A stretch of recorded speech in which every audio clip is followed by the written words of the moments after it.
This is I Should Be Writing, Season 22, Episode 14. Well, I should be writing. I should be working on my craft.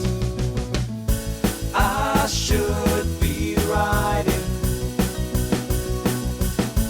I should be submitting my next draft. But I'm sitting home watching Doctor Who. Hi there, welcome to I Should Be Writing. This is a podcast for wannabe fiction writers. I'm your host, Merle Lafferty. I have been podcasting for 22 years, and I've been writing professionally for about 10 years, close to 14 years, I guess. And I talk about all the various roadblocks we put in front of ourselves. And sometimes I talk to pro writers. But today, I'm not. I'm going to be talking about scams. First, to keep myself accountable, I tell you what I've been writing. As I mentioned last week, we settled on a new name for my book. I still haven't been cleared to make it public, but I've been working on the edits lately, and I was very happy with what I got done yesterday. I was proud of that. So I'm feeling good moving into this. Episode. No, sorry. Really weird mood today. I feel good moving into these edits. And I hope that feeling continues. It proves again that I am not an outliner because I wrote the whole book and then I outlined the book, which is how I work because I can't write an outline if I don't know what's going on.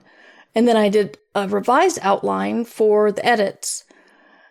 But what came out of yesterday's writing could not have come to me in outline form. It had to come when I was writing. So I think a lot of people try to portray pantsers as, I don't know, irresponsible and disorganized.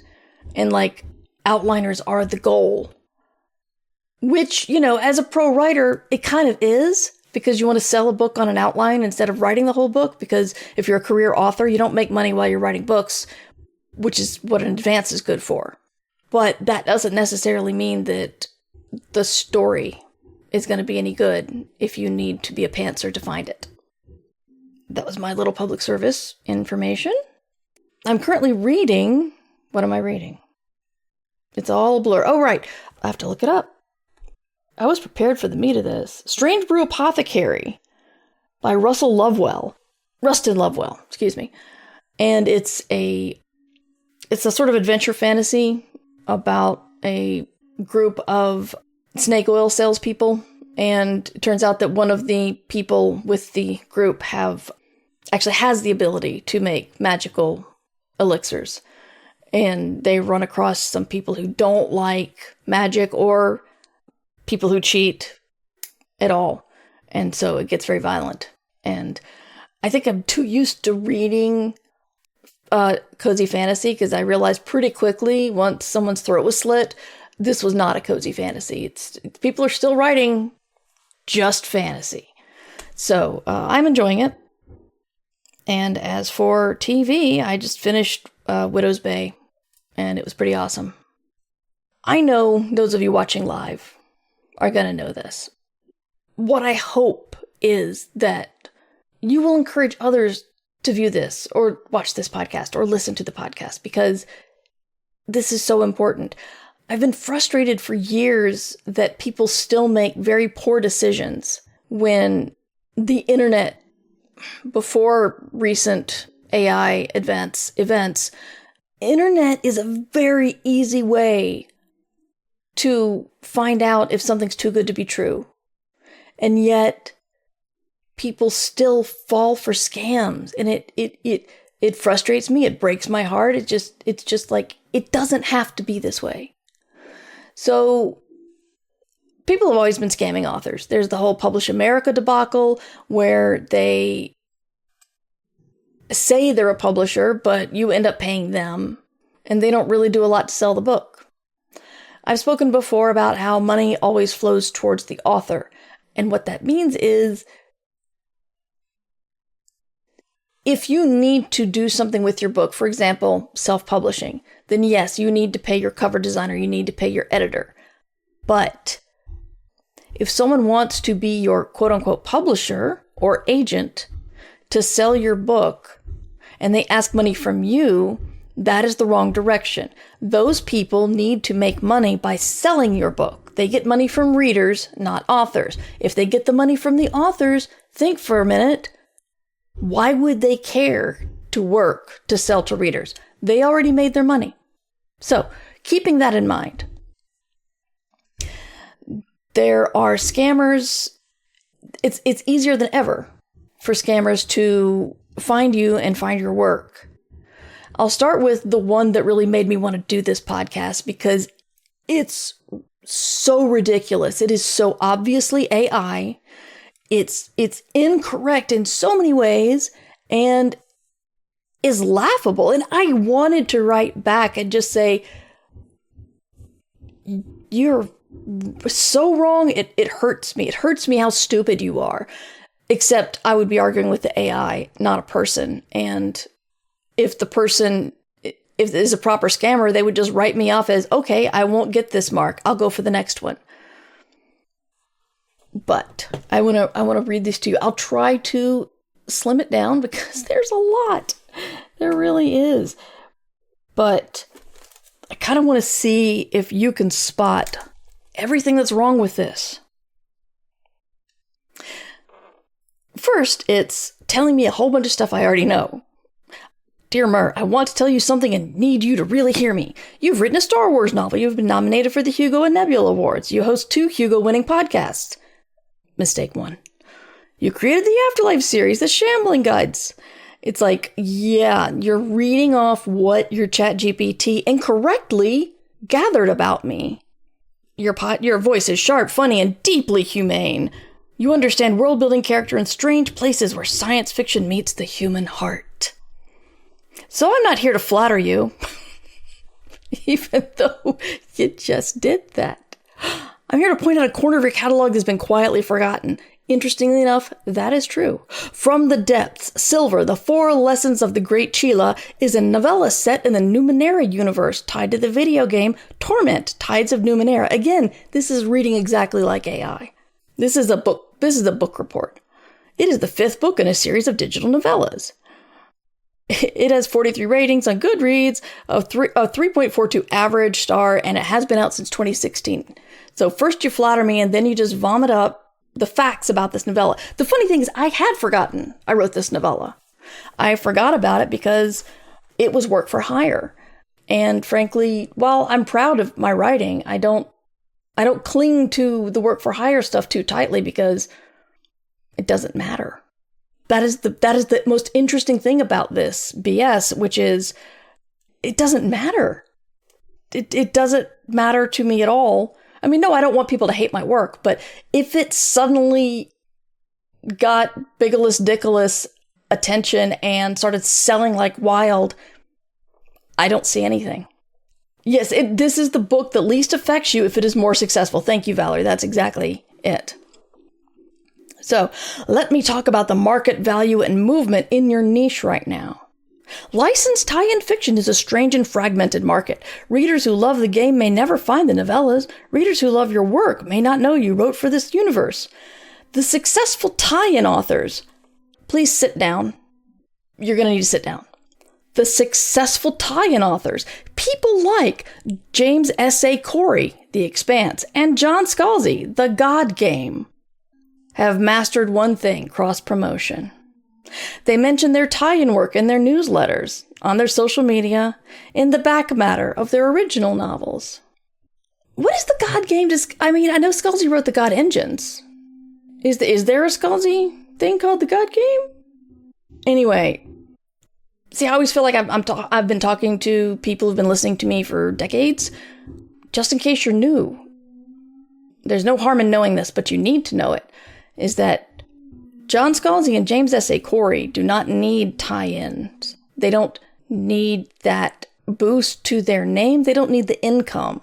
And those properties were invented by them. They're not tie-ins. If there's anything that's been made anything film or TV, that came from the books. So that's not tie-in, that's original work.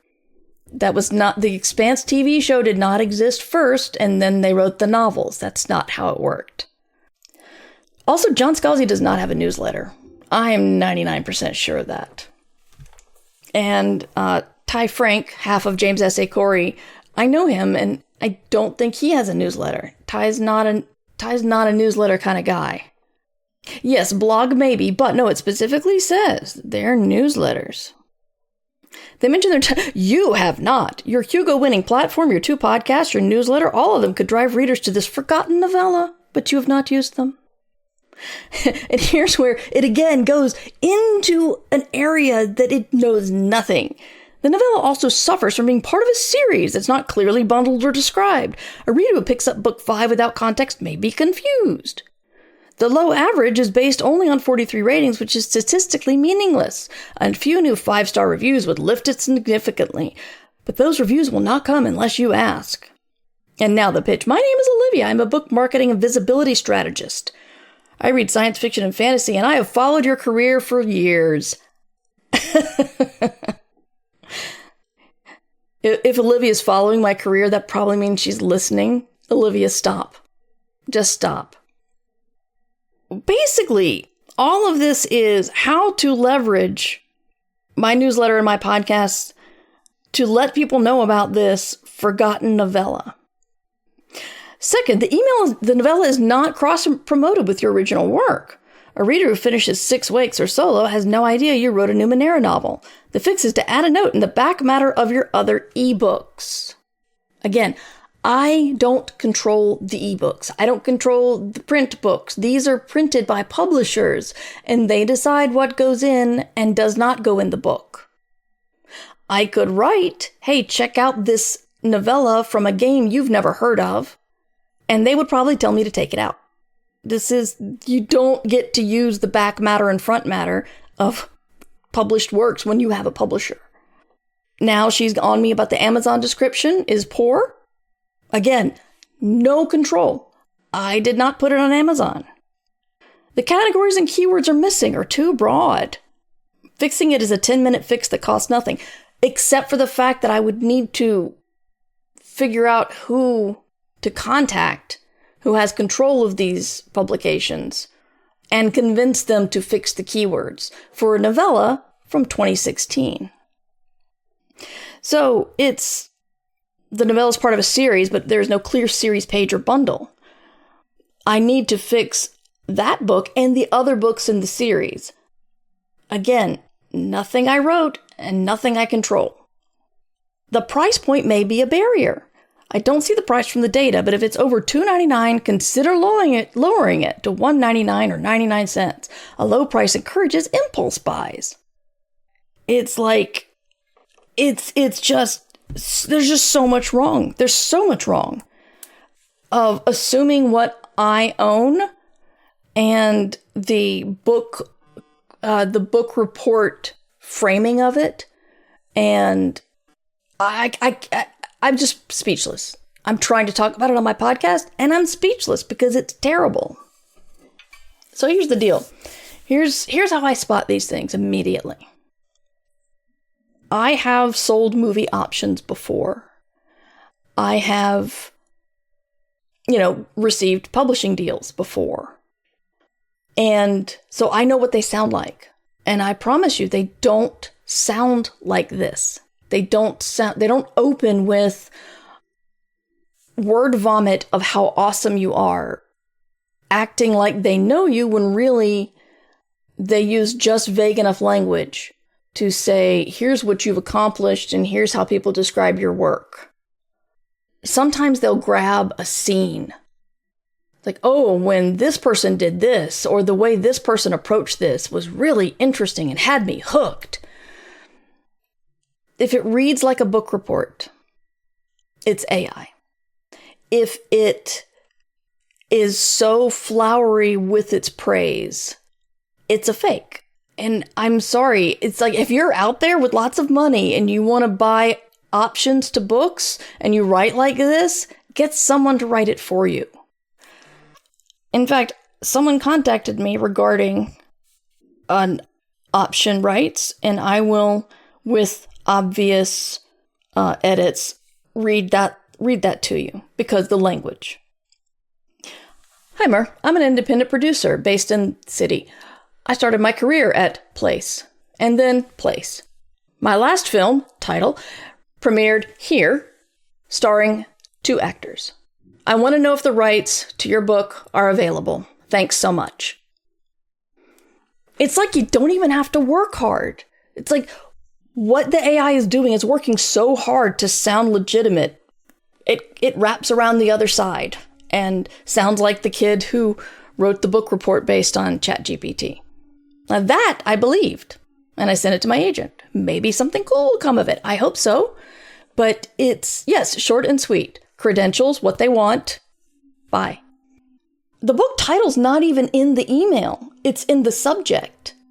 So he doesn't say anything about the book, not even the title, in the email. He says, here's why you should trust me. And it doesn't work. It's like those guys walking around with a t-shirt saying, I love my wife. And while I guess it comes from a good point of view, the fact that you're married should say that. No one should think otherwise. So why do you feel the need to tell me? There are some other things that sound scammy, and I don't know if it's lazy or scammy. I'll be interested in your opinions. Because that last one was so bad and so wrong on so many levels, I just, deleted it. This one also sounds like AI. I spent time with the Ophelia Network this week. Also spent time thinking about what it must feel like to write a novella that combines Blue's Clues with 1984, to have your signature humor and optimism shine through, and to watch it sit at 45 reviews while your other books have thousands. It's just, again, it went out and grabbed my logline for the book, my style of writing, and they looked for a book that didn't have a lot of reviews. What they're doing is, they're also suggesting I bundle things. Right, I didn't read this far. I just read the blowing smoke first paragraph and didn't continue. But again, they're saying bundle this. Do you not understand how different publishers work? It's publishers don't bundle books together. And while it is a small press, the Ophelia Network was published by a publishing company. It's not going to call Ace and said, let's stick this in the back of the next Mur Lafferty book. Here's a solution, the strategy that may feel unexpected. Hold on to your butts, folks. Record yourself reading the first chapter as a free audio preview on your podcast feed. Parenthesis, you are already a podcaster. Then include a link to the Amazon page. This all boils down to, it hurts because when you're trying to be discovered, when you're putting forth the effort of self-publishing, which I think is who they're trying to prey on, when someone comes to you and says nice things, it feels so good.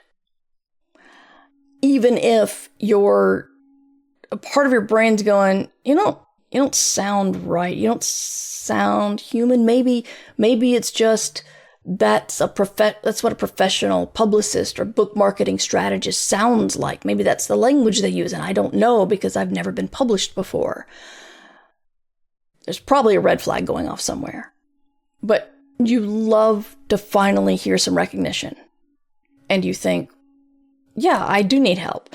Clearly what they did was they searched for me and said, what is their least, what book has the least attention? What's funny is they didn't ping on any of my actual self-published things, which I'm pretty sure don't have a lot of ratings or sales either.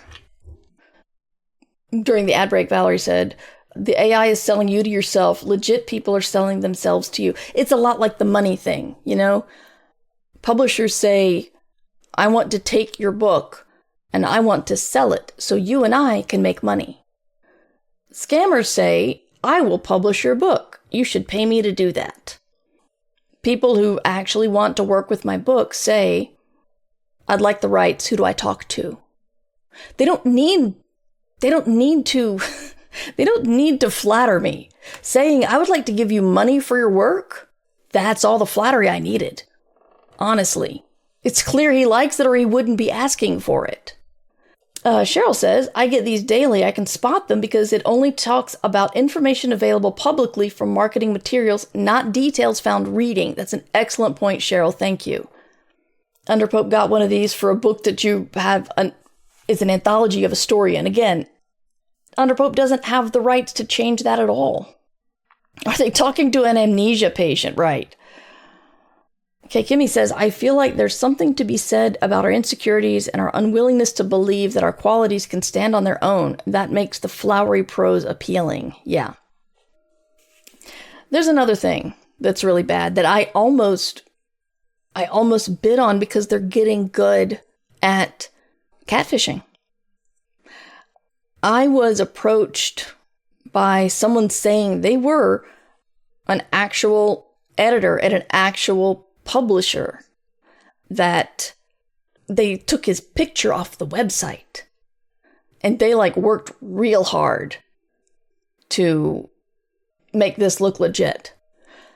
And I thought it was interesting, but I'm thinking editors don't do this. Editors don't go out and find people. And if they do, they're not pushy. They don't have time to be pushy. If that happens to you, if an agent or editor, quote unquote, gets in touch with you, what you can do is check the URL for the email address. Publishers have very obvious email addresses or URLs. They don't have erwan.gmail.com, or they don't have, what have other people done to, if you look at the email address, you look at the URL, look at the domain rather, you can tell pretty quickly whether it's coming from a legitimate place or not. And at the very least, you can actually try to look the person up online and ask them or tell them. That part's bad. They're getting good at that catfishing because they can go out and scrape information and photos and all this stuff. And this is again something that you have to be diligent. I don't even remember if this guy spoke to me in a flowery way. Let me see.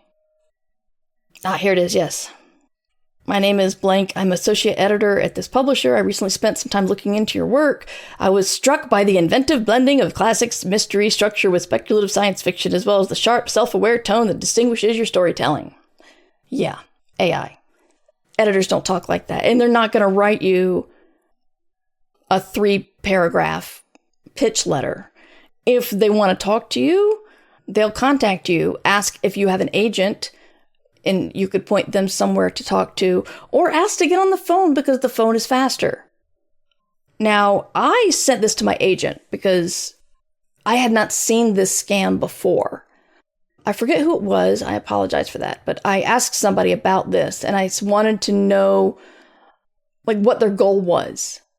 So the money part is, I would be very interested to learn about your current and forthcoming projects, as well as whether you are represented by a literary agent. If you do have representation, I would be pleased to continue any discussion through your agent. If not, I would be happy to outline the process, how the process typically works, should there be interest in taking the conversation further. So again, they're doing that thing I just said you might be able to do, which is say, talk to my agent or something. I got into a conversation with my agent's assistant about this. I'm like, what are they trying to get out of this? Because I can't imagine when they talk to your agent that it's going to go far. Also because your agent's going to know the different editors. Sorry, I don't have permission to read this out loud, so I'll sum up. We had a client look into this. After the client directed the editor to us, the editor lied about trying to contact us, suggested the client use a different agent who was a better fit. I suspect their play is to direct you to a new agent. It's like, this is one of those things where they work so hard on the con that you just wonder, why don't you get a freaking job? I know the job market's crap right now, but my point stands. If they're willing to work this hard to scam money out of people, out of writers, who told them we had most of us do not. Really. Yeah, it's a mess. So I did look at the URL from, let's see. Right. It was it was publisher at personsname.co.site. But you have to look at this. You have to look for the flowery prose. And as Cheryl said, look for the prose that is easy to find online with little effort. And then steal a name and a publisher and their contact information and hope that you can get to them and tell them to fire their agent before they catch on that you're a scammer. I mean, I can't believe this has worked ever. But again, if someone comes to you and flatters the hell out of you, you're probably as awesome as they say, but they don't want to help advance your career. They want something from you. Firewriter says they're looking for the desperate dreamers, not people with money. Yeah, the people who will, over a couple of years, spend $10,000 in desperation to make this dream happen. And that hurts my heart. It really does. Cheryl says, got one where they sent me a pitch involving a book that I did not write. Out of curiosity, I responded that I did not write the book in question. They sent a 4-paragraph apology about how it must have been confusing and frustrating to receive an email like this. And and have you published anything? Oh my God. And here's the deal. Here's the deal, y'all. The biggest armor to have against scammers is community. Because just asking anybody other than the person who sent that to you will likely stop them in their tracks. And you may feel embarrassed that you were catfished. But a moment of embarrassment for gullibility is so much better than the alternative. So let's go over it again. If they're set to use Valerie Valdez, amazing writer and editor and streamer. If they're selling themselves to you instead of selling yourself to you, they're probably legit. If they're saying, here is who I am and here's what I offer, that is a good sign.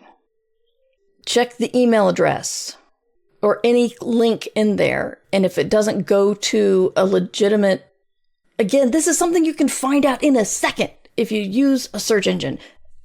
Turn AI off, but use a search engine. Look for this name. Look for this publishing company. Try to find the URLs involved. And ask a friend. It's somebody out there will say, yes, you need to not do this. Go look at Writer Beware or Predators and Editors. Those are 2 very good places where you can use forums to ask questions. You can either look up who you're trying to find or you can ask people if it's someone new. Yes, discussions about search engines. Valerie says the worse search engines get, the harder it is to find these things, which is infuriating. Underpope says, Google is useless now, but I get some value through DuckDuckGo. Yes, I use DuckDuckGo.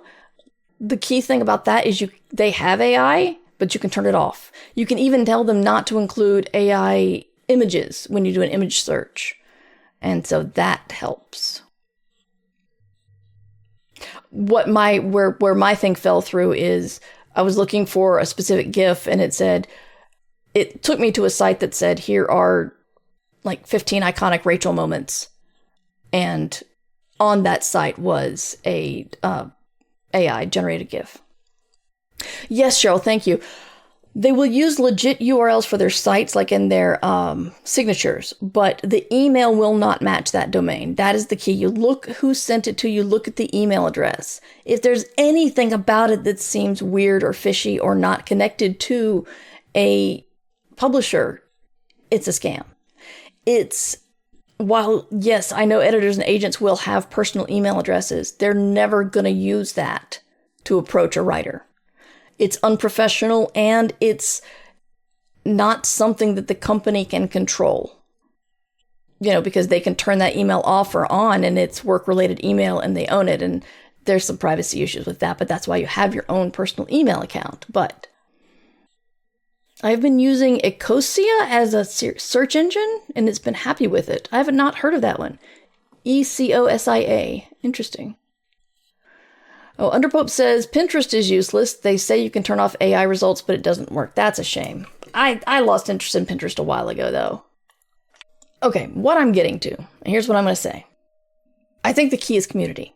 Because even as I'm saying, it won't do this, and then I realize, oh, but that email I just read to you, they kind of did. Like, they won't give you their credentials. Well, they did. They catfished the credentials from someone else. 2 things you can always count on is look at the email address and ask a friend. Ask someone. If you're listening to this, we have a vibrant Discord with a lot of publishing talk. You can go in there and you can ask people questions about publishing. It's a very friendly group. Yes, you have to pay to join. You have to pay $2 a month. You can pay $2, go in there, ask your question, and then leave. You saved thousands, probably. And if you don't want to make this, if you don't want to spend money or don't want to join a Patreon, then, go where writers are. Come to this stream, 3 p.m. Thursdays, Eastern Time. Watch for free. Talk to people for free. But I think be okay with being embarrassed that you got catfished. Again, I was pretty close when that editor catfished me. I'm making air quotes if you're listening to this on audio later. I was close. And so basically I sent it to my agent and said, I'm pretty sure this is a scam, but just in case. And his assistant got back to me. He's like, oh yeah, definitely a scam. Right after that, I had checked the URL and went, oh yeah, okay, it's a scam. So ask a friend. Don't be ashamed. If you are ashamed, email me. I am not famous enough to be drowned in these. And when you email me, it means I can not look at another fake publicist AI written email. So email me and ask if it's legit. I will not embarrass you. I will not laugh. I want everybody listening to this to have a happy and healthy and scam-free writing career. So be careful. I think that's everything I want to say. So you can email me at mightymur@gmail.com if you have feedback or want your question read over the live show, or you want to ask a question that you don't want read over the show, you just want me to answer it, send it, mightymur@gmail.com.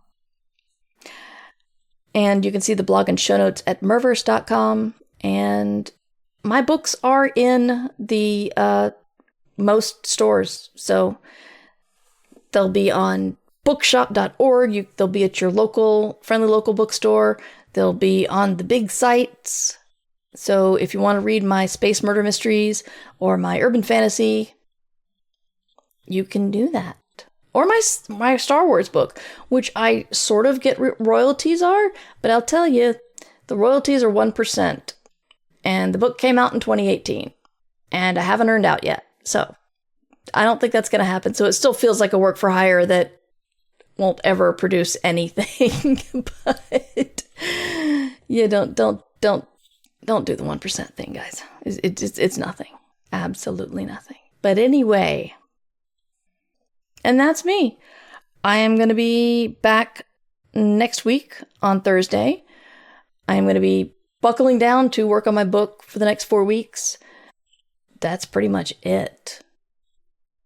If you are a Patreon supporter, in addition to the awesome Discord full of people who want to help you with your writing career, you can also get exclusive podcasts like my very angry, alter ego, evil Mur, bad writing advice podcast called Stet, and this interview.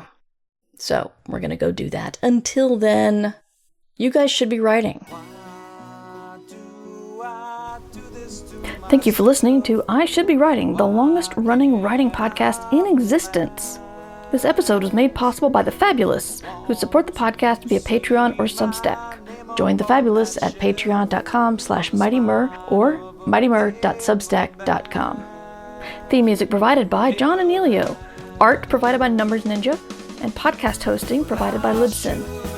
This episode is released under Creative Commons Attribution Non-Commercial No Derivatives 4.0 license. You can find all of my books and podcasts at merverse.com. I should be writing. I should be submitting my next draft. But I'm sitting home watching Doctor Who. Yeah, I'm sitting home watching Doctor Who.